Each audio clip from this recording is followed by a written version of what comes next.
बिस्मिल्लाहिर्रहमानिर्रहीम। अस्सलाम वालेकुम। आई एम महम हादी और आज की इस वीडियो में हम लोग डिस्कस करने वाले हैं अबाउट ऑब्जेक्ट ओरिएंटेड मॉडलिंग। ठीक है, तो उसको डिस्कस करने से पहले हम लोग जो है थोड़ा सा डिस्कस कर लेते हैं अबाउट मॉडलिंग। जैसे कि मैं अपनी लास्ट वीडियो में भी हमने डिस्कस किया था, जिसमें हमने वाटरफॉल मॉडल को डिस्कस किया था।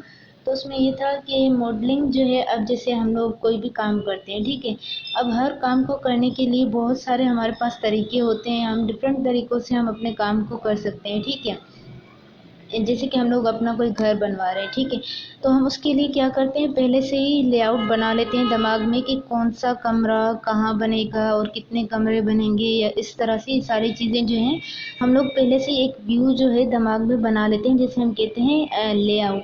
तो उसी लेआउट को हम लोग जो है यहाँ पर कह रहे हैं मॉडलिंग। तो अगर हम लोग कंप्यूटर की दुनिया की बात करें तो उसमें जैसे हम लोग सॉफ्टवेयर डेवलप कर रहे हैं, ठीक है, तो अब सॉफ्टवेयर को डेवलप करने से पहले हम लोग क्या करते हैं, कोई भी मॉडल सेलेक्ट करते हैं, जिसके बेसिस पर जो है हम लोग अपनी सॉफ्टवेयर की डेवलपमेंट मीन्स उसकी प्रोग्रेस चेक करते हैं। ठीक है, तो अगर जैसे डिफरेंट मॉडल्स हैं, जैसे waterfall model, rational unified model, और भी बहुत सारे मॉडल्स हैं जो कि यूज़ होते हैं। डिफरेंट सॉफ्टवेयर्स जो हैं अपने हिसाब से डिफरेंट मॉडल्स जो हैं सिलेक्ट करता है। ठीक है, तो अगर हम लोग ऑब्जेक्ट ओरिएंटेड मॉडलिंग की बात करें तो इसमें बेसिकली क्या होता है कि एक बात आप जो है इसमें मेन पॉइंट यही है कि ऑब्जेक्ट ओरिएंटेड अप्रोच जो है सिर्फ ऑब्जेक्ट ओरिएंटेड प्रोग्रामिंग के लिए ही यूज़ हो सकती है। मीन्स कि अगर हम लोग जो हैं कोई भी सॉफ्टवेयर को डेवलप कर रहे हैं, ठीक है, using the object oriented approach, तो हम क्या करेंगे, उसमें जो है जब डेवलपमेंट फेज आता है तो उसमें हम जब उसकी कोडिंग करते हैं तो वो कोडिंग जो है हमारी ऑब्जेक्ट ओरिएंटेड प्रोग्रामिंग बेस ही होनी चाहिए। हम कोई और नॉर्मल लैंग्वेज, जो भी अगर कोई और लैंग्वेज है प्रोग्रामिंग, वो हम यूज़ नहीं कर सकते। ऑब्जेक्ट ओरिएंटेड मॉडलिंग में हमारी जो है ओनली ऑब्जेक्ट ओरिएंटेड प्रोग्रामिंग ही यूज़ होती है। ठीक है, अब ऑब्जेक्ट ओरिएंटेड मॉडलिंग में क्या होता है, इसमें हमारी बेसिस क्या होती है, ऑब्जेक्ट होता है। मीन्स हम इसमें डिफरेंट ऑब्जेक्ट्स को क्रिएट करते हैं, उनको यूज़ करते हैं अपने सॉफ्टवेयर्स में। ठीक है, उसके लिए सबसे पहले मैं आपको यहाँ पर कुछ टर्म्स बता दूँ जो कि यूज़ होती हैं, ताकि आपका कॉन्सेप्ट क्लियर हो जाए। यहाँ पर है एट्रीब्यूट्स। ठीक है, तो एट्रीब्यूट्स हमारे कौन से होते हैं, जैसे अगर हमारे पास कोई भी ऑब्जेक्ट है, ठीक है, तो अब उस ऑब्जेक्ट में जो है हमारी बहुत सारी डेटा होगी, और किसी भी टाइप की कोई भी डेटा, जितनी भी डेटा हमारी उस ऑब्जेक्ट में है, वो सारी उस ऑब्जेक्ट की क्या कहलाएंगी, एट्रीब्यूट्स कहलाएंगी। ठीक है, अब वो जो है, अब उसमें मैंने कहा कि बहुत सारी डेटा टाइप्स हैं, ठीक है, बहुत सारे इसमें डेटा है, वो सारे उसके एट्रीब्यूट्स तो हैं, लेकिन वो जो एक अलग से कोई भी डेटा है उसकी अपनी पहचान होगी। वो पहचान जो है उसकी वैल्यू है, क्या है, उस ऑब्जेक्ट में जो वो डेटा है उसकी वो वैल्यू है, वो सारी डेटा मिलके हमारी क्या कर रही हैं, एट्रीब्यूट्स बना रही हैं ऑफ एन ऑब्जेक्ट। उसके बाद सेकेंड वन है कि ऑपरेशन एंड द मेथड्स। इस तरह से कि अगर हम लोग कोई भी सॉफ्टवेयर डेवलप करते हैं, the goal is that the first one is the what and the second one is how.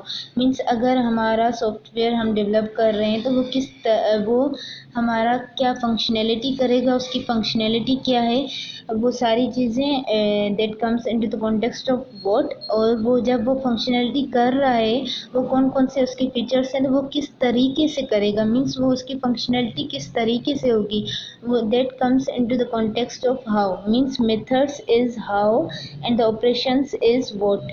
कि हमारा सिस्टम जो है क्या क्या करेगा, what it provides, the functionality, the features, all these things। अब यहाँ पर है लिंक एंड द एसोसिएशन, क्योंकि हम लोग जो है ऑब्जेक्ट ओरिएंटेड अप्रोच में जो है हम लोग ऑब्जेक्ट्स क्रिएट करते हैं। ठीक है, उनको अपनी डेवलपमेंट के फेज़ में यूज़ करने के लिए हम लोग ऑब्जेक्ट्स क्रिएट करते हैं। ठीक है, अब लिंक ये है कि हमारे जो हैं डिफरेंट ऑब्जेक्ट्स हैं, अब हम उनको लिंक किस तरीके से कर रहे हैं, दो ऑब्जेक्ट्स आपस में कम्युनिकेशन किस तरीके से कर रहे हैं, उनका इंटरलिंकेज किस तरीके से है, that comes into the context of link.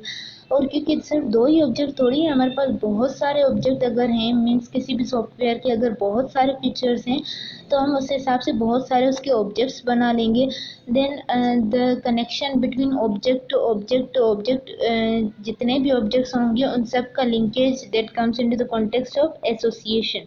ठीक है, अब इन टर्म्स को समझने के बाद हम लोग आ जाते हैं ऑब्जेक्ट ओरिएंटेड मॉडलिंग पर, जिसके हमारे पास 4 फेजेस हैं। जिस तरह से दूसरे मॉडल्स जो हैं सॉफ्टवेयर डेवलपमेंट लाइफ साइकिल के, इसी तरह से ऑब्जेक्ट ओरिएंटेड मॉडलिंग के भी हमारे पास 4 फेजेस हैं, जिसमें सबसे पहले आ जाता है एनालिसिस कि हम लोग जो हैं इस सॉफ्टवेयर को बनाने के लिए कौन कौन से ऑब्जेक्ट्स बनाएंगे, उन ऑब्जेक्ट्स जो हैं कौन सा ऑब्जेक्ट किस जगह पर लगाया जाएगा, ये सारी चीज़ें मीन्स जो भी डिस्क्रिप्टिव फॉर्म है ना that comes into the analysis, वो सारी चीज़ें हम लोग एनालिसिस में करते हैं। उसके बाद है हमारे पास सिस्टम डिज़ाइन।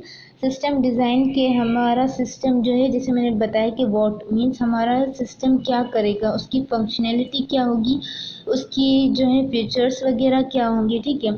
उसके बाद हमारा आ जाता है that is the object design. हम लोग यहाँ पर जो है ऑब्जेक्ट को डिज़ाइन करेंगे that will be used in our further जो है object development approach, object oriented approach में, ठीक है। आगे जाके ये यूज़ होगा कि हमारे कौन कौन से ऑब्जेक्ट्स जो हैं वो हम लोग क्रिएट करें, और वो कौन सा ऑब्जेक्ट किस जगह पर यूज़ होगा, और कौन सा ऑब्जेक्ट कितना बनना चाहिए, वो सारी चीज़ें यहाँ पर हम लोग ऑब्जेक्ट को बेसिकली डिज़ाइन कर रहे होते हैं, ठीक है।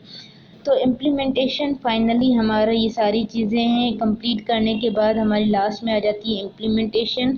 We come to the basic. अब जैसे मैंने आपको स्टार्टिंग में बताया था ना कि हम लोग किसी भी सॉफ्टवेयर को डेवलप करने से पहले जो है हम लोग उसके लिए कोई भी मॉडल सिलेक्ट करते हैं कि हम लोगों ने ये मॉडल सिलेक्ट किया, अब उसके हिसाब से हमारी प्रोग्रेस चलती रहेगी हमारी सॉफ्टवेयर डेवलपमेंट की।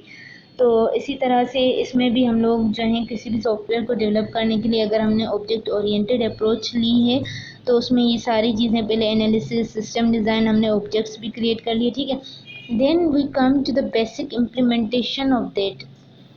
अब यहाँ पर आ जाते हैं इसकी डेफिनेशन पर। यहाँ पर लिखा हुआ है object oriented modelling is the construction of objects using a collection of objects that contain the stored values. जैसे मैं आपको एग्जांपल दे दूं कि जैसे हम लोग ऑब्जेक्ट ओरिएंटेड प्रोग्रामिंग में क्या पढ़ते हैं, हम लोग उसमें क्या करते हैं, हम लोग उसमें क्लासेस बनाते हैं, फिर उसके ऑब्जेक्ट्स बनाते हैं। वो ऑब्जेक्ट्स हम लोग बेसिकली क्यों बनाते हैं, वो उन ऑब्जेक्ट्स से क्या होता है, उन ऑब्जेक्ट्स से बेसिकली ये होता है कि हमारा कोड जो है रीयूज होता है, मीन्स उससे हमारे ये फ़ायदा होता है कि हम उस कोड को रीयूज़ करते हैं with the help of object oriented approach. तो इसमें भी हम लोग जो है उसमें जैसे हमने कोई क्लास बना ली, उसमें प्रोग्रामिंग कर ली, उसके ऑब्जेक्ट्स 10 बनाएंगे, मीन्स हम लोग उस क्लास को 10 बार रीयूज़ कर रहे हैं, उस कोडिंग को बार बार लिखने की ज़रूरत नहीं पड़ती, बस उनके ऑब्जेक्ट्स बना लिए हमने, मीन्स उस पूरे कोड को हमने 10 बार रीयूज़ कर लिया, ठीक है। तो इसी तरीके से इसमें भी सॉफ्टवेयर को डेवलप करने के लिए हम लोग क्या करते हैं, ऑब्जेक्ट ओरिएंटेड अप्रोच में ऑब्जेक्ट्स क्रिएट कर लेते हैं that are used further in the modelling, ठीक है। That was all about the object oriented modelling. So अल्लाह हाफिज़।